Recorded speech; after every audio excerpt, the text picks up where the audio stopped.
안녕하십니까. 2023년 4월달입니다. 데이트 분들의 그 나이별 운세와 하루하루 일진 중에서 중요한 날 기준으로 살펴보기로 합니다. 자, 그럼 먼저 4월달 월운세부터 살펴보기로 하죠. 자, 반한살에 원진이 오는 그런 기운입니다. 이 반한살 같은 경우에는 그동안 추진하던 일들이 어느 정도 마무리되고 자격증을 취득하는 등 성과가 돋보이는 그런 시기다, 이렇게 볼 수 있습니다. 현역에서 물러나 정관예우를 받는 시기가 될 수 있겠고, 또 그러다 보니까 긴장은 조금 풀리고 또 심적인 여유도 느끼는 그런 시기일 수도 있겠습니다. 자신의 능력을 발휘하는 전문가의 반열에 오르고 실리적인 삶을 살 수 있는 그런 기운일 수도 있겠다, 이렇게 볼 수 있습니다. 자, 그런 가운데 보시면 이렇게 원진살이 함께 합니다.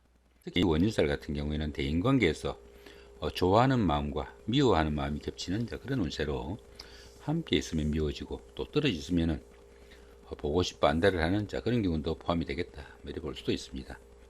애착과 집착이 교차되는 그런 운이니까 대인관계에서는 상당히 좀 신중하게 좀 접근을 해야 되겠다, 이렇게 볼 수도 있겠습니다. 이렇게 원진살이 함께하는 이 반한살 기운에서는 그 남들한테 좀 구속받지 않고 자신의 뜻대로 융통성 있게 사는 시기지만은 스스로 사업을 시작하거나 리더로서는 다소 좀 힘에 부치는 시기일 수 있겠고, 활동성이 강한 일이나 사업 확장에는 상당히 신중하게 좀 생각을 해야 되겠다, 이렇게 볼 수 있습니다. 또한 그 현실 도피 성향으로 인해 가지고 게을러지거나 지체 현상도 따르기 쉽겠고, 또 집안에 노인분이 계시면은 건강관리 각별하게 좀 신경을 쓰셔야 되는 그런 운세일 수도 있겠다, 이렇게 볼 수도 있습니다. 자, 이번에는 4월달 한 달 동안의 데이트 분들의 그 나이별 운세 살펴보기로 합니다. 5세 65세 되시는 분들 기해년에 태어나셨고 황식대지에 해당하십니다. 12운성은 쇠지에 속합니다. 이 쇠지 같은 경우에는 현역에서 물러난 원로 역할과 유사해 가지고 많은 경험과 연륜을 바탕으로 능숙함을 자랑하는 시기이다, 이렇게 볼 수 있습니다. 세련된 처리 능력과 실력은 있지만은 투지가 조금씩 약해지는 그런 시기일 수도 있겠고, 또 매사 융통성을 발휘하지만은 직업상 부침도 좀 따를 수 있겠고, 또 일처리가 매끄럽지 못한 그런 면모도 나타나겠다, 이렇게 볼 수도 있습니다. 자, 그런 가운데 이렇게 비겁이 쇠지에 속하다 보면은 형제 자매나 친구 동료 같은 가까운 사람들이 다소 좀 어려운 환경에 처할 수 있으니까 형제 자매 간에 서로 보살피고 도우는 그런 우애와 우정이 좀 필요하겠다, 이렇게 볼 수도 있겠습니다.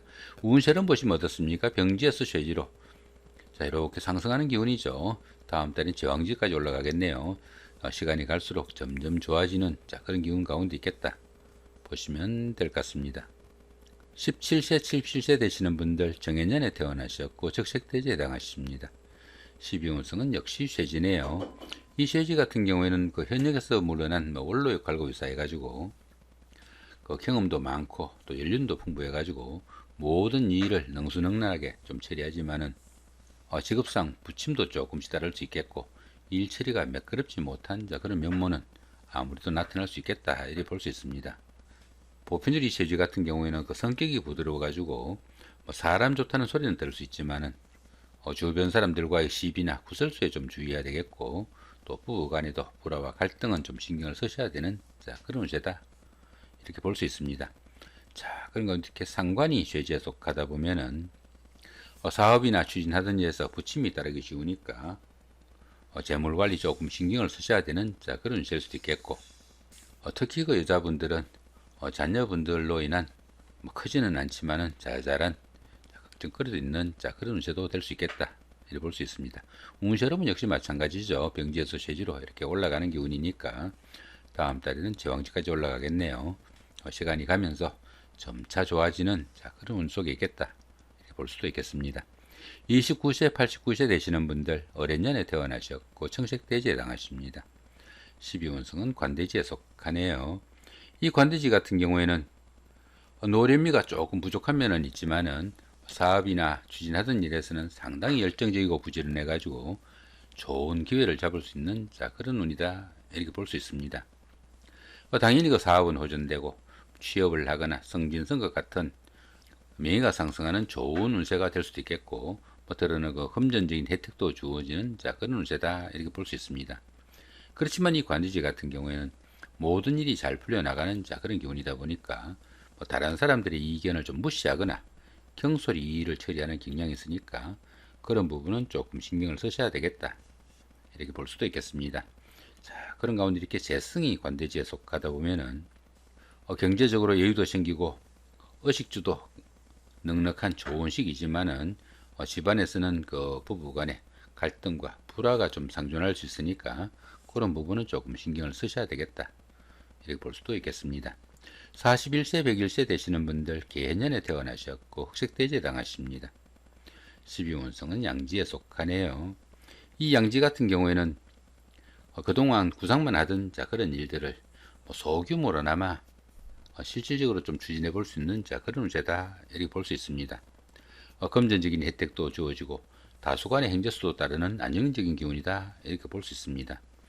그러다 보니까 부모, 형제나 친구, 동료 같은 가까운 사람들의 도움이 큰 시기일 수도 있겠고, 보편적으로 행운도 있고 주변의 보살핌도 큰 시기지만은 모든 면에서 보호를 받는 시기라 가지고 스스로 어떤 이 일을 처리하거나 결정하기는 조금 힘이 붙인다, 이렇게 볼 수 있습니다. 이렇게 12운성이 양지에 속할 때는 육체적인 활동보다는 다소 좀 정신적인 활동인 교육이나 철학, 종교 같은 이런 부분에서 능력이나 두각이 나타나는 그런 시기일 수도 있겠다, 이렇게 볼 수도 있겠습니다. 자, 그런 가운데 이렇게 관성이 양지에 속하다 보면은 자신의 그 하는 일이나 직업이 남들한테 내세울 만한 그런 상태는 아니더라도 약간씩 성진은 또 따르고 또 명예도 좋아지는 그런 운세다, 이렇게 볼 수도 있겠습니다. 53세 되시는 분들 신해년에 태어나셨고 백색돼지에 해당하십니다. 천간에 합이 오고 12운성은 묘지에 속하네요. 운세를 보시면 어떻습니까? 생지에서 양지로 이렇게 내려가는 기운이네요. 다음 달에는 태지까지 내려가는 이런 기운이니까 시간이 가면서 좀 신경을 쓰셔야 되는 그런 운세일 수도 있겠다, 이렇게 볼 수도 있겠습니다. 자, 53세 되시는 분들 신해년에 태어나셨고 백색돼지에 해당하십니다. 천간에 합이 오고 12운성은 묘지에 속합니다. 이 천간합 같은 경우에는 그 주변 사람들과 관계도 돈독하고 또 유대관계가 좋아가지고 정신적으로 상당히 안정된 그런 생활을 할 수 있는 시기다, 이렇게 볼 수 있습니다. 또한 이 천간합 같은 경우에는 그 음과 양의 합이라 가지고 부부지합이라고 합니다. 그러다 보니까 부부지간이나 연인간 같은 이성간의 교제에는 서로 간의 끌림도 있고 또 호감도 가는 좋은 운세일 수 있겠다, 이렇게 볼 수 있습니다. 자, 그런 가운데 이렇게 12운성은 묘지에 속합니다. 이 묘지 같은 경우에는 그 판단력과 추진력이 부족해가지고 추진하던 일에서는 중단 사태도 오기 쉽겠고 또 폐쇄적인 성향도 나타나는 그런 시기다, 이렇게 볼 수 있습니다. 하는 일이 조금 위축되고 또 물심양면으로 답답하고 지지부진할 수 있지만은 이런 시기에는 그 수성의 기분으로 차분히 보내는 그런 여유와 지혜가 좀 필요하겠다, 이렇게 볼 수도 있겠습니다. 그렇지만 이 묘지 같은 경우에는 그 화개술 작용이 있어 가지고 예술적 감각도 좀 풍부하고 또 정신적인 것을 좀 추구하게 돼 가지고 공부나 기도, 수양 같은 이런 일에는 상당히 그 도움이 되는 그런 운세일 수도 있겠다, 이렇게 볼 수도 있습니다. 자, 그런 가운데 이렇게 인성이 묘지에 속하다 보면은 부모 형제 덕이 조금 박할 수 있겠고 또 인연도 약하니까 가족 간의 유대에 상당히 좀 신경을 쓰셔야 되는 그런 운세도 있겠고 또 문서운이 박하다 보니까 부동산을 취득하거나 자격증을 취득할 이런 계획을 가신 분들은 조금 신중하게 접근해야 되겠다, 이렇게 볼 수도 있습니다. 운세를 보시면 어떻습니까? 절제서 묘지로 이렇게 올라가는 기운이네요. 다음 달에는 이렇게 사지 병지로 점차 상승하는 기운이니까 현재 조금 힘들더라도 시간이 가면서 점차 좋아지는 그런 운세 속에 있겠다, 이렇게 볼 수도 있겠습니다. 자, 이번에는 그 4월달 한 달 동안의 데이트 분들의 그 하루하루 일진 중에서 좀 중요한 날 기준으로 살펴보기로 합니다. 자, 먼저 그 좋은 날부터 살펴보시면은 2일, 3일, 그죠? 자, 12일, 14일, 15일, 24일, 26일, 27일, 이 정도가 보입니다. 자, 2일날 여기 망신살의 육합 같은 경우에는 부부간이나 연인간 같은 이성의 도움이 있는 그런 운세일 수 있겠고 또 그로 인해 가지고 자신의 신분을 한 단계 업그레이드 하거나 또 어려운 과정을 좀 성취하는 좋은 기운일 수 있겠다, 이렇게 볼 수도 있겠습니다.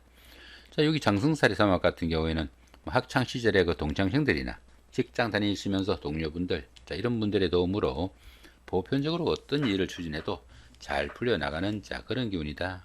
이렇게 볼 수 있습니다. 자, 12일 날 같은 경우에는 연살의 방합이네요.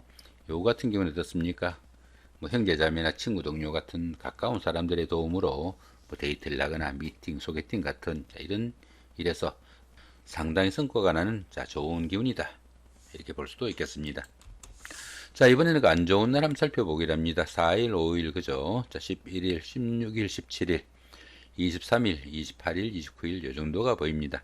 여기 반환살의 원진 같은 경우에는 다른 사람들로부터의 갈등이나 원망 같은 거 듣지 않도록 조금 주의하셔야 되겠고, 여기 역마살의 총 같은 경우에는 뭐 여행이나 나들이 아니면 이사 이런 중에 각종 사고수 상당히 좀 주의하셔야 되겠다 이렇게 볼 수 있습니다. 여기 11일 날에 그 지살의 자연 같은 경우에는 역시 그 이동 간의 건강 문제 아니면 손재수 좀 신경을 쓰셔야 되는 그 정도의 운세로 볼 수 있습니다. 자, 이렇게 오늘은 그 2023년 4월달 한 달 동안의 데이트 분들의 그 4월달 월운세와 그 다음 나이별 운세 하루하루 일진 중에서 좀 중요한 날 기준으로 살펴봤습니다. 좋은 한 달 만드시기 바랍니다. 감사합니다.